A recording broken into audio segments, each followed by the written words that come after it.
Hello Kickstarter backers! Today for our secret event, I'm finally announcing it, I'm going to show you how to draw this character named Chimpy from Cirque to Solitude.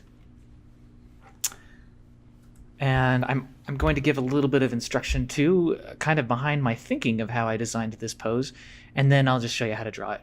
I'm working in Photoshop, for those who don't recognize this software, and the first color I'm going to use is just this little light red thing, just to kind of demonstrate some things for you and let you see what goes into designing a pose like this and a character like this.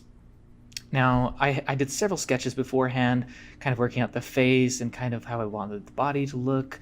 So there is a lot of behind the scenes that's gone on before this, but I will show you how I would come up with a pose like this. As you can see, the pose is actually really energetic, and there are really important things going on here in the flow of the character. So I have these flowy lines that come like this. I have the head, and his ears, and his mouth is a little bit, so a straight-on mouth would look more like this, but this one has a little bit of tilt to it. Just like this jaw is unhinged, it's kind of swinging this way. And then for the body, I have this straight line against a curved line, which is an important design thing in character design. And then I have the leg coming like this. The toes are pointing up energetically. And then I have this leg coming back. There's a little bit of foreshortening on the leg. That's when an object turns away from your eye. It actually starts to get a bit smaller in a way, and it starts to taper. So if we were looking at a cylinder straight on, well, that's not straight on. If you're looking at a cylinder straight on, it would look like that. If you look at a cylinder moving away from you, it looks more like that. So that's foreshortening. And then we have a little foot there. And then, of course, the ball. So I'll just kind of indicate the ball really quick.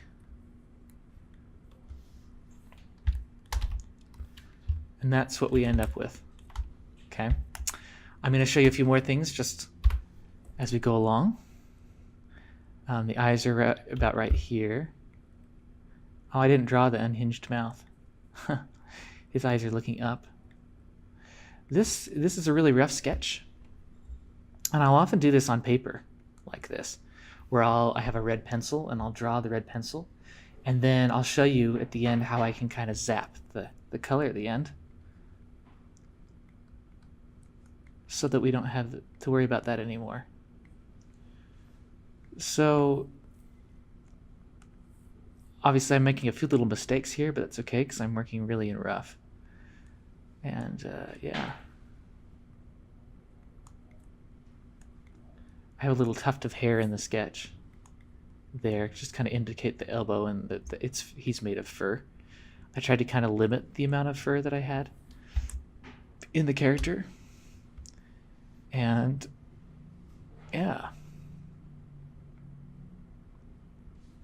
We have the pant line there. Good.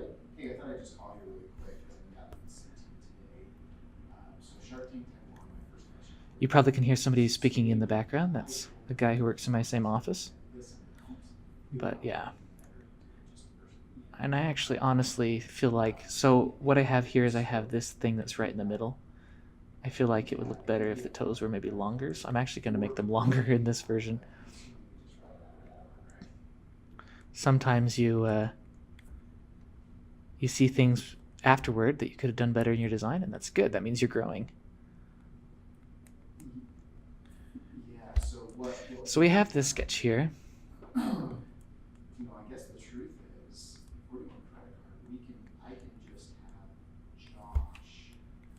Okay. So now that I have this rough drawing, I'd like to do, well, I guess maybe I'll do a little bit on the ball. So we have a piece here. We have, and I'm drawing on a screen here.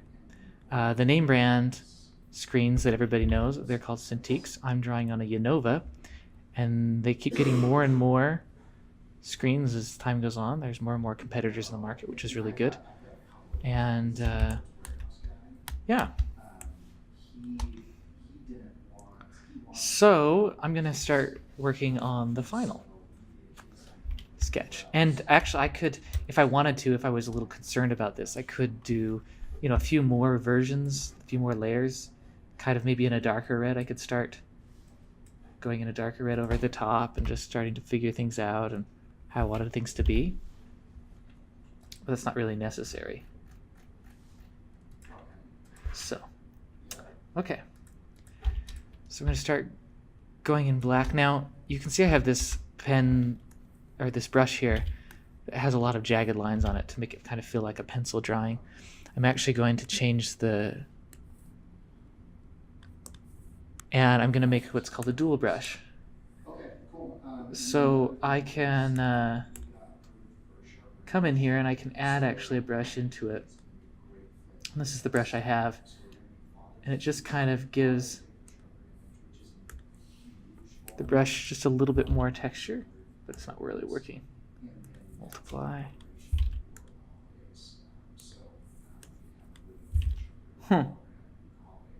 Size, scatter.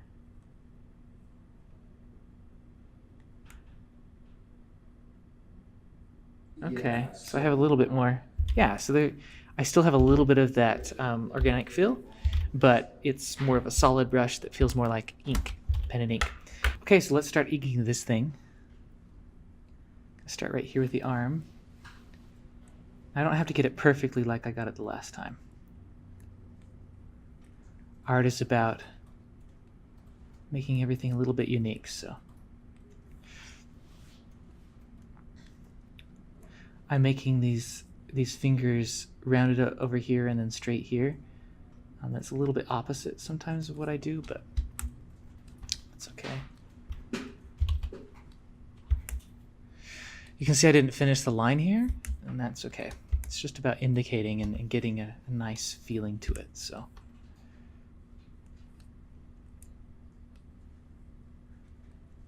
I like kind of, there was a little bit of overlap here on the lines, so getting that back in there.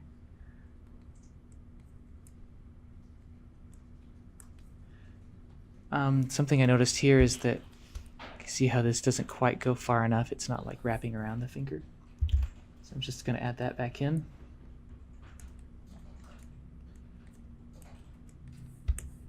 And there's our arms.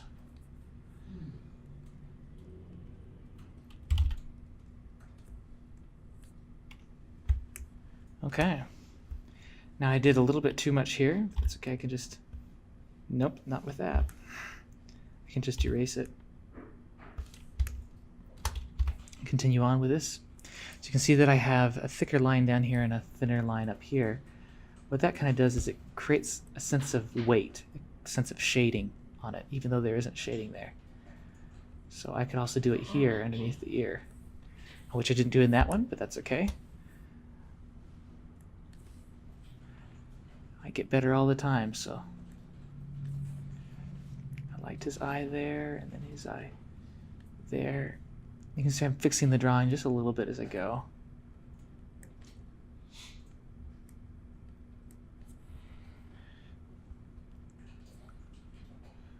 And then, I kind of like that. It made it feel like there's a little bit of fur there.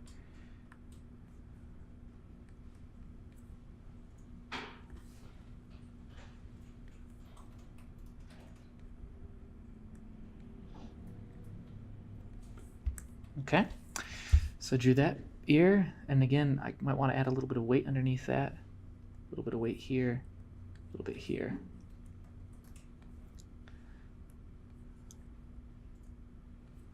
You have several things going on here. You have the jaw, and then you have teeth, and then you have kind of a shaded section.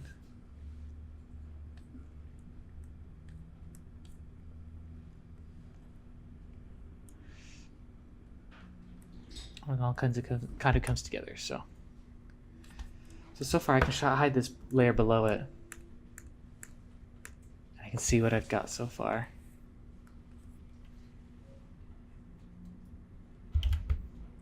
Just added that line just to see what it would look like. I know that the volume's there, so I thought I would test it a little bit, see what happens.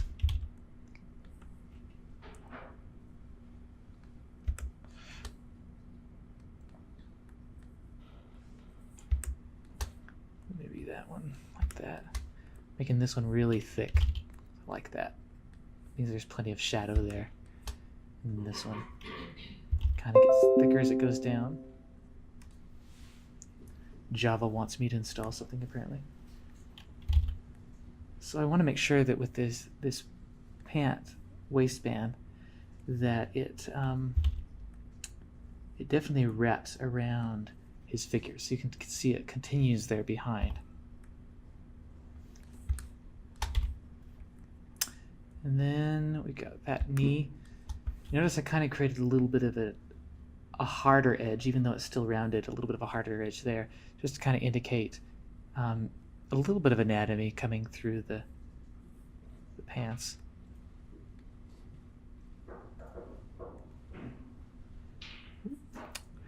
Let's draw this little foot. Again, I'm going to make the toes a bit bigger. And then whoop.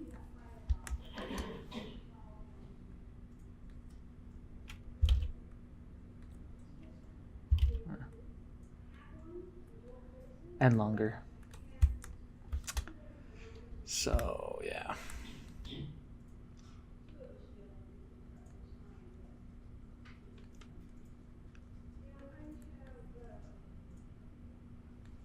I'm only doing 3 fingers and then the big toe. That's kind of something that you'll often see in cartooning. It just makes it a little bit easier to draw. But if I'm drawing a human, I do try to draw all of the fingers. It starts to look funny if after a while certain hand poses don't look really great with just 3 fingers. So put a little bit extra shading here. You see I have a few little weird things that show up. It's easy to just erase those with kind of a similar pen.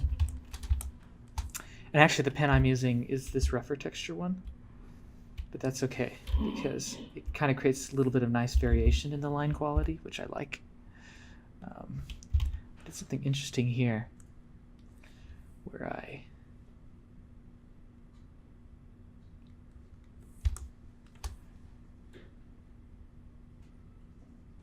just kind of doing these details of the pants.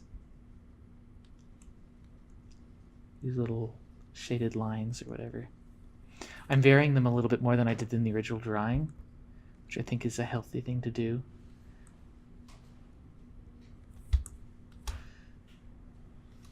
It creates more appeal in the design.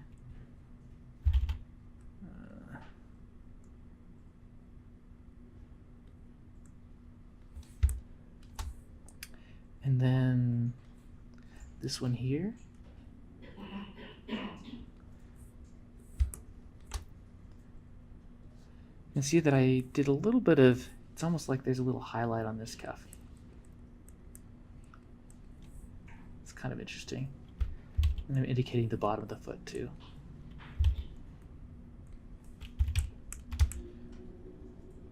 All right. Something I've also realized is not in this drawing, so I'm probably going to fix this after I'm done, but I did a lot of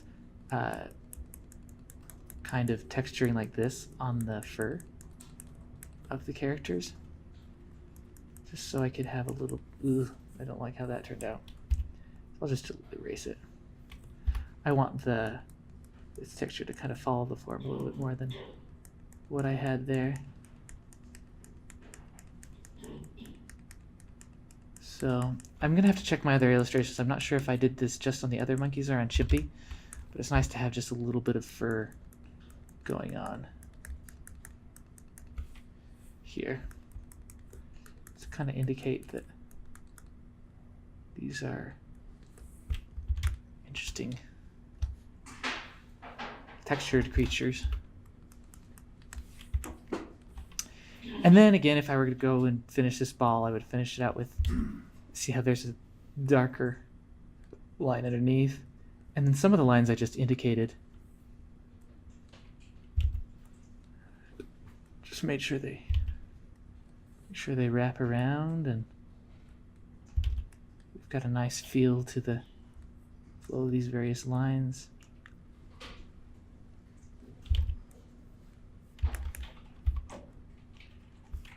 This Unova picks up a little bit more hand jitter than I like, so I often zoom in a little bit more than I'd really like to. And then this texture is just created by circles kind of going in like that. And then I would finish that. So I promised that I would show you how to zap this red in here. So what I'm going to do is I'm actually going to do a bad thing. I'm going to merge these layers. I wouldn't normally do that. I would just erase the red layer and then just keep the black. But yeah. So what I'm going to do is I'm going to come in here and under the channels, if I select the red channel, you can see that red actually disappears. And then you can just select the canvas using select all. And you hit Control V, that's copy, and then come back into here. What will happen is I'll paste that version. You can see there's kind of white where all the red was, but it's at least a more finished drawing. So if I drew with red pencil beforehand and I wanted to scan what I had done and zap the red, that's the way I would do it. As I go into the channels, I would select the red channel. I copy while in the red channel. I go back to the RGB, the full RGB, and then I come in here and I paste it. So there you go. That's how to draw Chimpy from the book Cirque to Solitude, and I hope you enjoy the rest of the campaign, and I can't wait to get the book in your hands so you can read it. Thanks again.